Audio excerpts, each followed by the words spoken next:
Hi hello నమస్తే welcome to మన 9 TV news కు స్వాగతం.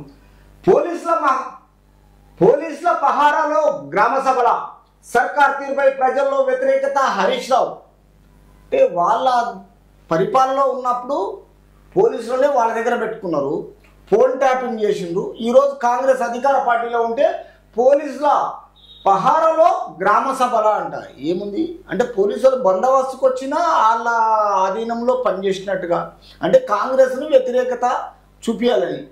అంటే ఖాళీగా ఉండరు కదా, నోటికి ఏముందంటే ఏదో ఒకటి మాట్లాడాలి, పబ్లిక్లో తిరగడానికి సింపతి పెంచుకోవాలి, అంతకుమించి ఇంకేముండదు. పోలీసుల పహారాలో గ్రామ సభల. మరి మీరేం చేసిండ్రు 10 ఏళ్ళు? ఆ పోలీసుల గురించి వాళ్ళను ట్యాపింగ్ చేసిండ్రు కదా, వాళ్ళ జీవితాలతో ఆడుకున్నారు కదా, వాళ్ళని జైలు పాలు చేసిండ్రు కదా. మొత్తానికి తీసుకుపోయి ఒక అమెరికాలో పంపిరు, ఒకటి ట్రాన్స్పోర్ట్ని రిటైర్ చేసేసారు, అంతా బీఆర్ఎస్లు తీసుకున్నారు. మీరు వేసి అన్ని దొంగ లెక్కలు కానీ మీతో చేసినట్టే ఇదంట. చూడు ఎట్లుంది. సర్కార్ తీరుపై ప్రజల్లో వ్యతిరేకతనండి. ఎట్లయితుంది వ్యతిరేకత అంటే ఆ 10 ఏళ్లకు 1 ఇయర్కు తేడా తెలియదా? ప్రజలకు ఆ మాత్రం కామన్ ఇన్సెన్స్ లేదనుకుంటున్నా, లేకపోతే ప్రజలకు ఏమన్నా తెలియలేదనుకుంటున్నా? తెలివి ఉండే మిమ్మల్ని ఓడించున్నారు స్వామి హరీష్ రావు, తెలివి ఉండే మీకు ఓడించిండ్రు, అది అర్థమైతలేదు మీకు. ఇంకా పోలీసుల పహార మధ్య గ్రామ సభలు నిర్వహిస్తున్నారని ప్రజాపాలన కార్యక్రమంలో తీసుకున్న దరఖాస్తులు ఆన్లైన్లో చేయడం ప్రభుత్వం విఫలమైంది. మాజీ మంత్రి బీఆర్ఎస్ ఎమ్మెల్యే హరీష్ రావు ఆరోపించారు. అంటే వాళ్ళు చేయలేదు, గ్రామాల్లోకి వెళ్ళలేదు, తర్వాత బహిరంగ సభలు లేవు, తర్వాత పోలీసుల పహారలో గ్రామ సభలు లేవు, అసలు ఆలోచనలే లేవు. వాళ్ళు ఏది చేస్తే అది ఔరంగజేబ్ పరిపాలనలో వాళ్ళు చేస్తే, కాంగ్రెస్ వాళ్ళు ఏదో విధంగా ఈరోజు ప్రజలను ఉద్దేశించి చట్టసభల్లో పెట్టి వాళ్ళ ముందుకు తీసుకెళ్ళి వాళ్ళ మేనిఫెస్టోలను రిలీజ్ చేసుకుంటా, వాళ్ళ తర్వాత రుణమాఫీ చేసుకుంటా ప్రజల అందుబాటులో ఉంటే, ఇలా నువ్వు అనేది ఏంటంటే సర్కార్ తీరుపై ప్రజల్లో వ్యతిరేకత వచ్చిందంట. మరి వ్యతిరేకత వస్తే ఇప్పుడేమో పెట్టు, అవిశ్వాస తీర్మానం పెట్టు, నీకు ధైర్యం ఉంటే దమ్ము ఉంటే ఏదన్నా. పోనీ ఏముంది నీ బడ్జెట్ చూపి, పోనీ నీ మెజారిటీ చూపి, ఎంతమంది నీ దగ్గర ఎంతమంది వస్తారు చూడు. మళ్ళీ అదిగిన ఒకసారి ఆలోచన చేసి అదొక పని అన్న చేయి, మంచి పని చేసినాడు అవుతావు హరీష్ రావు కదా. ప్రతిసారి విఫలమైంది అంటే మీకెవడు విఫలమైందని ఎవడు ఆలోచన చేయలే కదా ఆ రోజులో. ఈరోజు అంటున్నాం. బుధవారం సిద్దిపేట పట్టణంలోని 15వ వార్డు లింగారెడ్డిపల్లిలో నిర్వహించిన వార్డు సభకు హాజరైన ఆయన మాట్లాడారు. మీరు ఎక్కడ ఏ 15వ వార్డు చేసినా, ఏ లింగారెడ్డిపల్లిలో చేసినా, ఏం చేసినా మీ నోరిపితే ప్రతిపక్షాన్ని అధికార పార్టీని విమర్శించడం తప్ప ఇంకొకటి ఉండదు. క్లారిటీగా ఇది. ప్రతిపక్ష ఎమ్మెల్యేలు ఉన్న దగ్గర ప్రోటోకాల్ పాటించడం లేదని గ్రామ సభల్లో కాంగ్రెస్ ఎమ్మెల్యేల ఫోటో పెడుతున్నారు, కానీ ప్రతిపక్ష ఎమ్మెల్యేలు ఉన్న దగ్గర ఫోటోలు పెట్టడం లేదన్నారు. ఇష్టారాజ్యంగా పరిపాలన కొనసాగిస్తున్నారని, ఏడాదికే కాంగ్రెస్ ప్రభుత్వంపై ప్రజల నుంచి తీవ్ర వ్యతిరేకత వస్తుందని ఆయన అన్నారు. సిగ్గుపోతుంది హరీష్ రావు అన్న మళ్ళీ ఎక్కడన్నా మాట్లాడితే. ఎందుకంటే గ్రామ సభలో కాంగ్రెస్ ఎమ్మెల్యేల ఫోటోలు పెడుతున్నారు. అసలు ప్రతిపక్ష ఎమ్మెల్యేలు దగ్గర ఫోటోలు పెట్టడం కాదు, ఇష్టారాజ్యంగా పరిపాలన అంటే ప్రోటోకాల్ మెయింటైన్.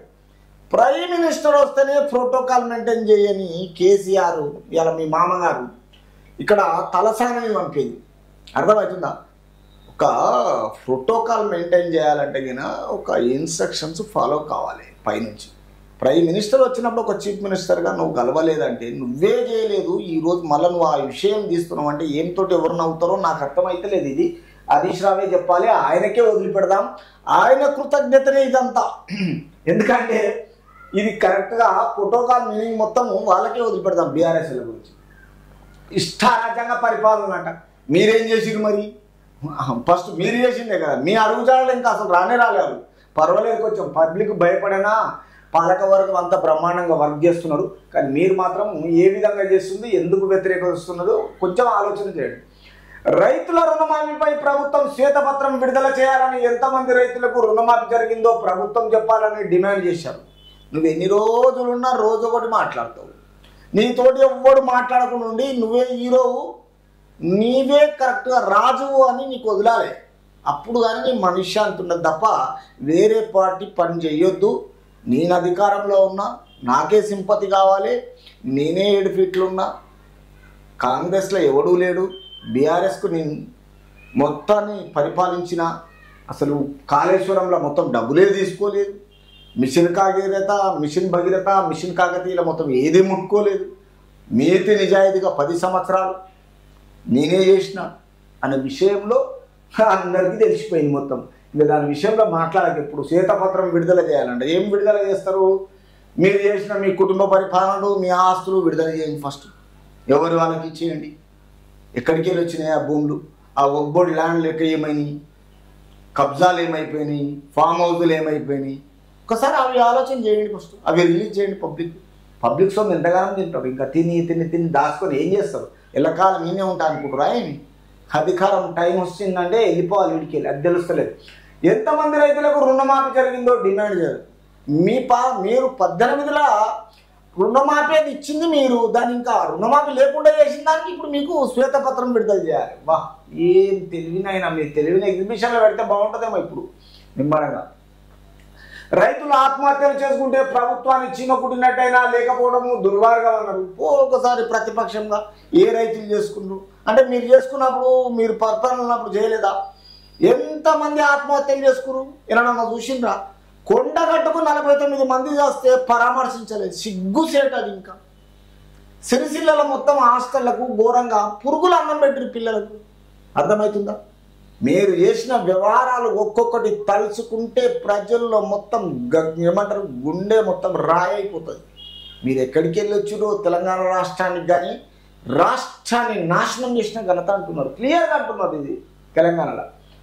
తర్వాత ఈ విషయాల్లో మొత్తం ఏంటంటే మీరు చేసింది దుర్మార్గం అన్నారు. కాంగ్రెస్ కాదు దుర్మార్గం. సీఎం రేవంత్ రెడ్డికి నిజాయితీ చిత్తశుద్ధి ఉంటే యాసంగి వానకాలానికి కలిపి రైతు బంధు ఇవ్వాలని డిమాండ్ చేశారు. అబ్బా, మీరు 10 ఏళ్ళు అయితేనేమో ఏమి ఇయ్యరు కానీ ఈయనేమో 2 ఒకసారి వేయాలట. కుక్క చింపిని ఇస్తరాకు చేసి పెట్టిరు తెలంగాణను డబ్బు లేకుండా. ఈరోజు మీరు మళ్ళీ ఏంటంటే యాసంగికి ఒకటేసారి చిత్తశుద్ధి ఉంటే, నిజాయితీ ఉంటే ఒకటేసారి వానకాలానికి దానికి 2 సార్లు చేయాలంటారు. నీ అమ్మ ఈ పూటకు దొరుకుతలేదురా బాబు అనుకుంటే 2 ఒకసారి చేయాలి. ఏమైనా అర్థం ఉందా అసలు మాట్లాడి? రాజకీయ అవగాహన ఎలా మాట్లాడాలో అర్థం కాదు. 2 ఒకసారి ఏడికెళ్ళి ఇస్తారు కొత్త సంసారం పెట్టి. చెప్పుండి అడిగిన అర్హులైన అందరికీ రేషన్ కార్డులు ఇవ్వాలని ఏడాదికి 5 లక్షల ఇల్లు కడతామని ఇచ్చిన హామీ ఏమైందని నిలదీశారు. మీరు కట్టేం చేసిరాడా? కుప్పలు అద్దాలు వలగొట్టేసి జనాలు రాత్రింబవలు మొత్తం మందులు తాగకుండా ఒక కమిటీలు ఎట్లా జనాలు యూత్కు మొత్తం ఏ ఒక్కరికి ఇవ్వకుండా మొత్తం వ్యాపారం చేసేసి ఆడ వదిలిపెట్టారు. మీరు ఇంకా ఇలా వాళ్ళని అంటున్నారు. మీరు ఏమన్నారు చెప్పు? కొంచెమన్నా అర్థం ఉండాలి మాట్లాడితే. తర్వాత ఏడాది 5 లక్షల ఇల్లు కడతామని హామీ ఇచ్చారు, నిలదీసిరు ఈ విషయంలో.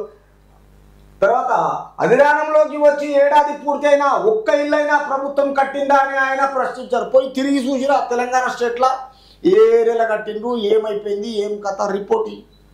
ఆ రిపోర్ట్ ఇస్తే నీకు తెలుస్తుంది. ఎందుకంటే మేము 10 ఏళ్ళు చేసింది ఏమీ లేదు, ఎవరికి కట్టి పెట్టినాము, మేము అన్ని సంపాదించుకున్నాము, మా కుటుంబ పరిపాలన బ్రహ్మాండంగా అయిపోయింది, రాజ అనుభవము రాజ వైభవం చేసినాము.